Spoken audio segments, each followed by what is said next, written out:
Vse lepo pozdravljam na tej novinarski konferenci. Vesel sem vseh sedanjih in bodočih novinarjev, ki prisostvujejo tej novinarski konferenci. Vesel sem tudi tako zelo široke mednarodne udeležbe pri tem našem razmišljanju o religijskem pouku v šolah. Kot verjetno že vsi veste, je pred 3 leti že potekal en podoben simpozij, kjer smo izrazili željo, da bi bilo tudi v javnih šolah v Sloveniji več verskega znanja, verskega pouka, religijskega pouka, predvsem o religijah, ne toliko verouka oziroma sploh ne verouka v šolah. In s tem simpozijem, pravzaprav s to konferenco danes to idejo tudi nadaljujemo ob predstavitvi različnih mednarodnih izkušenj. Bi prosil kar gospoda Marka Vajdunija, ki je naš tiskovni predstavnik v praznovanju 20-letnice naše šole, škofijsko-klasične gimnazije. In tudi ta dogodek se uvršča v enega izmed dogodkov v praznovanju 20-letnice šole, da prevzame besedo in potem povezuje tole konferenco. Hvala, gospod direktor. Tudi z moje strani lepo pozdravljeni. Na tej točki bi vas mogoče vprašal, če lahko glede na to, da je večina udeležencev iz bolj domačih z angleščino, če lahko nadaljujemo kar v angleščini. Kdo bo to bil prevod, slučajno? No, so we'll continue this conference in English. Thank you, Director, for your opening words. And maybe at the beginning of this conference, a quick question. What's the significance of this conference for our institution, for Slovenia, and the significance of a handbook such as the one out of the press? I would like to emphasize that religion is one of the topics that should be part of the every educational system, and it is also the subject in majority of the states all over the world, and we would like to give this initiative to reconsider the status of religious education in Slovenia, and maybe to introduce as obligatory subject the non-confessional religious education, religious and ethics. It is now the optional subject in the primary school, and it is taken by only a few of Slovenian pupils. Thank you. And we have with us the two editors of the handbook, Religious Handbook, Mr. Davis and Ms. Miroshnikova. I would like to ask for a couple of words from the two of you. Maybe we'll start with Mr. Davis. What was the origin, the influence, or maybe the motive for preparing such a work? All right, thank you. Here's the book. Many of you have seen the book already. Many of you in the room are contributors to this book, for which we give you great thanks. But the genesis of the book actually was the idea of Dr. Miroshnikova. And she thought this would be a theme that was needing some attention on an international basis. She and I talked about the book. We both agreed that it should be a book that was produced in the English language. And so we began work on the project. It's really the first book of its kind that approaches this subject on an international basis. I mean, you'll find some works that are done on a local or national or perhaps even regional basis. But this is really the first book that has appeared that even attempts a broad international coverage of the subject of religious education. We couldn't cover all approximately 200 countries in the world, of course, so we had to be selective about this. We selected 50 countries. There are also 3 regional treatments in here to supplement the national treatments. But overall, it's of course, I'm prejudiced as one of the editors, but as objectively as I can make the statement, I would say this is a really fine piece of work not because of Dr. Rostakova and myself, but because of the quality of the chapters that were produced by all of the contributors. It's really a very, very good work. And we're hopeful that in keeping with the theme of this conference, that this will become a book that will be a staple, a standard work that can be used in the classroom for teachers who teach religious studies, teach religion from an objective, neutral standpoint. That is pretty much the approach that we take in the book. And so we're hopeful that this will be something that makes it possible, that assists teachers around the world who want to teach religious studies to take this book and use this as a text in some way. So I've said enough. Perhaps Dr. Rostakova can add to what I have said. Perhaps you could also emphasize a bit more on what Dr. Davis already approached, but could you elaborate on your hopes for the book, on its intent? Where do you hope the book to end, and what effects to have? A question perhaps for Dr. Okay. Yeah, go ahead. It's okay. I just can add some words according to your answer. For example, 2 days ago, there has been in Kyiv, Ukraine, the capital of Ukraine. That was the conference, international conference, just special because of this handbook, International Handbook of Religious Education, and it was about religious education. It was about the rule of religious education in schools, and also a very important part was about the role of theology in the modern society and the status of theology in universities, in state universities, what to do with theology as a science and so on. And I would like to know that there were lots of people who were interested in this topic, and I was just surprised because there were lots of young scholars.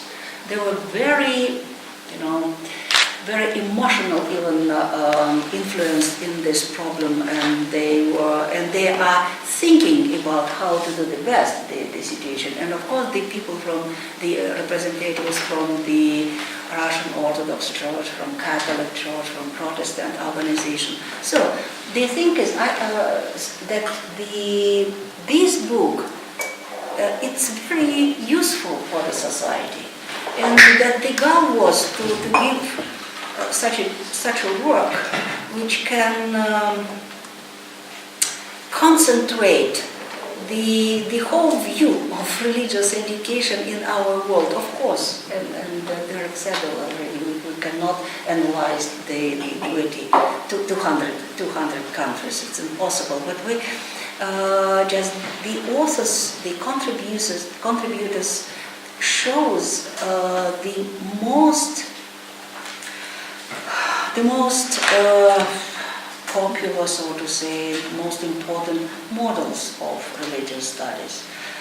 As for the hopes for the future life of this book, I don't know exactly, because the price is very high. The price is very high, and absolutely. But thanks for such a conferences, so with our connections, okay, we can do something good. For example, for being here in Slovenia, yes, the situation is very complicated, and I understand, of course, completely. I understand the situation. That's why that was from my own wish to understand why is it so important. I'm honest. I'm very honest. For example, 10 years ago, being in Eichstätt University, Catholic University, for my research, I just saw for the first time the very deep article, good article from my German colleague about religious education. And you know what I have done? So many questions just on the end of this. What is this? Religious education. Even the terms was very unusual. unusual. So, and step to steps, and so to go to involve into the problem. I understand that it's very important. Religion cannot be in the modern time only the private deal. It's a very public phenomenon, but how to realize with it, how to deal with it, this is the question. Thank you for your input. Always interesting to hear an outside perspective of one's own environment. But we have amongst us also one of the foremost authorities on religion, Dr. Cole Durham, who also wrote the introduction to the book. And I'd like to ask you for a quick response maybe to what would be an international, what kind of influence do you expect from such an endeavor or maybe future endeavors in this line? Well, I would say, as a specialist on comparative constitutional law, the domain of church and state, the most sensitive area, and an area that really shows what a regime system is how they deal with education. This is always one of the most sensitive areas. I tell my students if they want to see genuine democracy at work, they should go to a school board meeting where the government, where you see the parents interacting with government, interacting with religious groups. People feel passionately about their children. And yet every country, every culture has its own way of wrestling with these issues. It strikes their own balance. I think it's very helpful to understand the range of ways that different countries have done this, because this is an area that's constantly being adjusted. Every Ministry of Education is sort of constantly rethinking these issues, and I think it's just extremely valuable to have this kind of broad-gauged picture of what's happening internationally, and to see what some of the other practices are, to get a sense of best practices, to get ideas of ways things can be put together that may be more sensitive for the people in your own country. I think we all have opportunity. Many people thought religion was going to wither away. It's not withering away. If anything, it's more vibrant than ever, and trying to figure out how that fits in society and how we raise the next generation is terribly important. As I get older, I realize that every few years we've got a new generation coming up. Most of the religious acts of violence or intolerance, like all crime, is done by young men between ages 15 and 25. This means they need to be educated every year. Millions of new people coming of age. And we need to know how to do this well. It's vital for world peace. It's vital for toleration. It's vital to have the kind of world we want to have. And I think this kind of book helps people wrestling with this huge problem to be able to do it better. Thank you. Dr. Davis, you had a comment? Well, just to add real quickly to what Cole was saying, this is not a subject that very many people understand. I mean, most of us have a hard enough time understanding our own religion, our own tradition, our own history, much less even the history and tradition of religions of people around us in, for example, our own country. So, from that standpoint, this is a book that can be read by people, and they can come to an understanding of not only the complexity of religion as it relates to the educational process, but how different this complex problem is in every country. And I learned a lot in helping to produce this book in terms of just how different it really is in every country. I was surprised to see how different it is. Every country handles this in a different way, based on their own history, their own cultural traditions, their own educational experience and backgrounds, the religious makeup of their societies. And so this becomes an extremely complex problem, but because it's so complex, it's all the more important that people begin to produce books like this that help us understand Because as Cole was saying, if we're to be a world that continually works toward getting along with each other, more peacefully living together, we've got to become more tolerant of each other. We've got to understand one another's histories and traditions and backgrounds. And if this is a book that can help produce tolerance among peoples, then we have done something that is very positive. So this is a book that people can take and learn to understand how important religious understanding is in the educational context.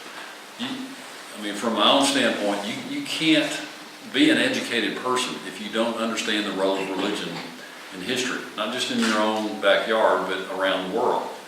How do you understand music without understanding the role that religion has played throughout history in understanding music, or art,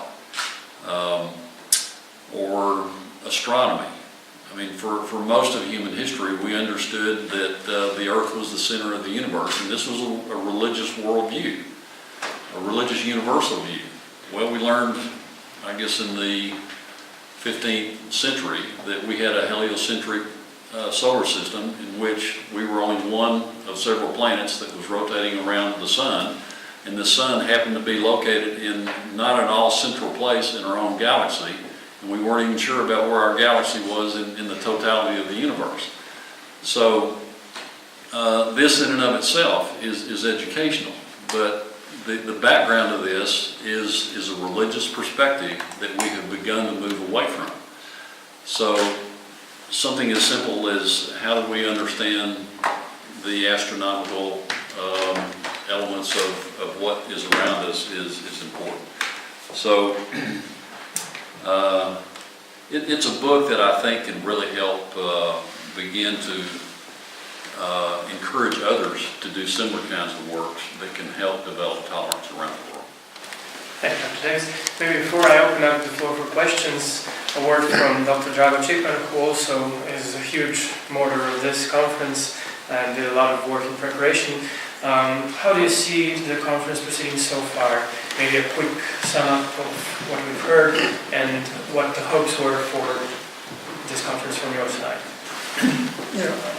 Okay, I'm very happy that this conference did happen. This is the first thing, and I'm very grateful to everybody who contributed to this. My hopes is that this conference helped to clarify two issues. One thing is me as a good Catholic wanting to give Catholic education to my children. What would I expect, wish, where this education should be given to my children, in the parish or in the public school? This one question. This is one issue, and the second issue is, as let us say, as responsible people, we see that the knowledge about religion is diminishing among the people. So how help also the people that do not say they are religious, any religion, secular people, how to help them understand arts, literature, history. So these are different questions, and there maybe sometimes we do not distinguish this. So my hope is that this conference will help to distinguish this, and also to give some facts, some patterns of how other countries have approached this problem. This is not that we have to follow. We are weak, of course. But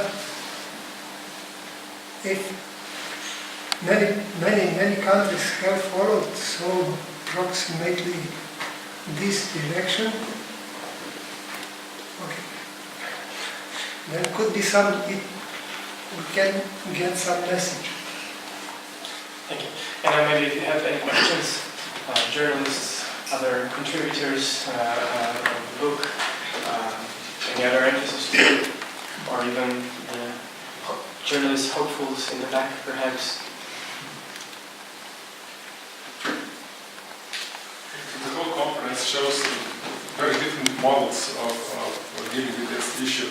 But are there any signs of globalization on that field? Are the trends going in one direction, maybe 10, 20, 30 years? I would say one thing that we will probably see is more focus on teaching about religion, as opposed to trying to inculcate religion itself. And this can be done regardless of the system in different countries. If you have a confessional system the way you have in Italy, Spain, a confessional system might choose to teach about other religions. If you have a secular system like we have in the United States where you don't allow religious instruction per se in the class, still you could have teaching about religion so that people would have more understanding. And I think we're seeing some tendency in that direction. It's a complex picture and it's hard to see trends. We're obviously living in a world that is, in some ways, in Europe is growing more secular, but other parts of the world are becoming more religious. And so finding ways to address those international trends in the educational system is important. And I think in that sense, teaching about religion is a kind of compromise because it's not imposing religion on people, and yet it helps people to understand. Okay, I would like to support Paul's view about the situation. To my mind, that there is a tendency to teach about religion, but I think that it will be in the framework religion and culture. And my colleagues said right now that how could the people understand the issues of arts and music without the religious terms? Let me just add something, a lot smile for our very serious talk about serious things. France had a strictly separation from state and church. And by the way, 5 years ago, that was the idea, and this idea is realized, that was organized the Institute for Research on Religious, on world religion, and many schools, state schools, have now the course and in the history of religions and world religions. Why? Because it was the last drop was the situation with the students from secondary school. I mean, I have read about it. They went to the Louvre, this well-known museum, and saw the picture of Saint Sebastian. You are Catholics, you know. Okay, Saint Sebastian, full of arrows in the body. Okay, and one student asked his friend, "Who is it? Why with these arrows? What's happened with him?" And his friend answered him, because the Indians have killed him. And that story that's the last hope, just to go forward and to go forward very strictly. And I think that in Slovenia that will be the situation, the officials will understand the importance of religious education. That's it. Either that or they ask Saint who. Maybe not, but I hope you're right. I hope you're right. Any other questions, perhaps? Yes. It's a new question, but just if you have some comments to that. For example, we know the case Breivik in Norway. Breivik. Okay. Yeah, and somebody would say or I heard some comments in the way of it's better for having no religion education because his actions he somehow interpreted or argumented by religion dimension, saying he said I am religious, but in the other way, after there were some investigations about his lifestyle, they realized that his religion was just in the not deep enough, and he almost had no information, no real information about religion, religious life. So the other side is because of lack of religious education, he could do such things because the information about religious life he could get was just not deep enough. And my question is, in the world, do you see? It's a question. There is a way of teaching about religion, but I'm not quite sure if I could talk about religions without any experiences in my own religion. Which role plays You want to teach one religion? No, I'm able to say something about different religions, but after I experience my own religion. Let me say a couple of things about that. First, It's a new question. yes, I think we face in the world a problem with suicide bombers, Yeah. with extremists of various sorts, and I think most of us realize that the typical Muslim is not a suicide bomber. Mm-hmm. The typical Christian is not a Breivik. That one of the real risks is that people have a superficial or biased understanding of religion, and that's one of the reasons why teaching about religion is important. So that's point one. The second related point is a lot of people worry that teaching about religion is a hidden relativist agenda. So that if you teach about religion, this will get people to say, oh, it's all just different people's imaginations, it doesn't really matter.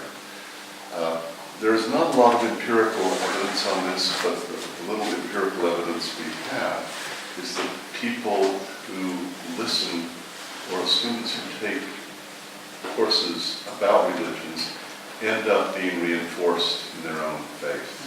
That is the typical thing. And I suspect, the reality is we have enough difficulty understanding our own religions, and so doing that plus understanding others is of course a real challenge. But I think most of us, most human beings have some sense of reverence for things that are higher, maybe nature. It takes different forms for different people, but if we have some kind of experience of transcendence in our own life, we can better appreciate how other people might feel about things. And so I think you're absolutely right. I think it's hard for a teacher to do that without any sort of understanding or sense of how these things can make a difference in life. But the larger point here is calling for teaching about religion.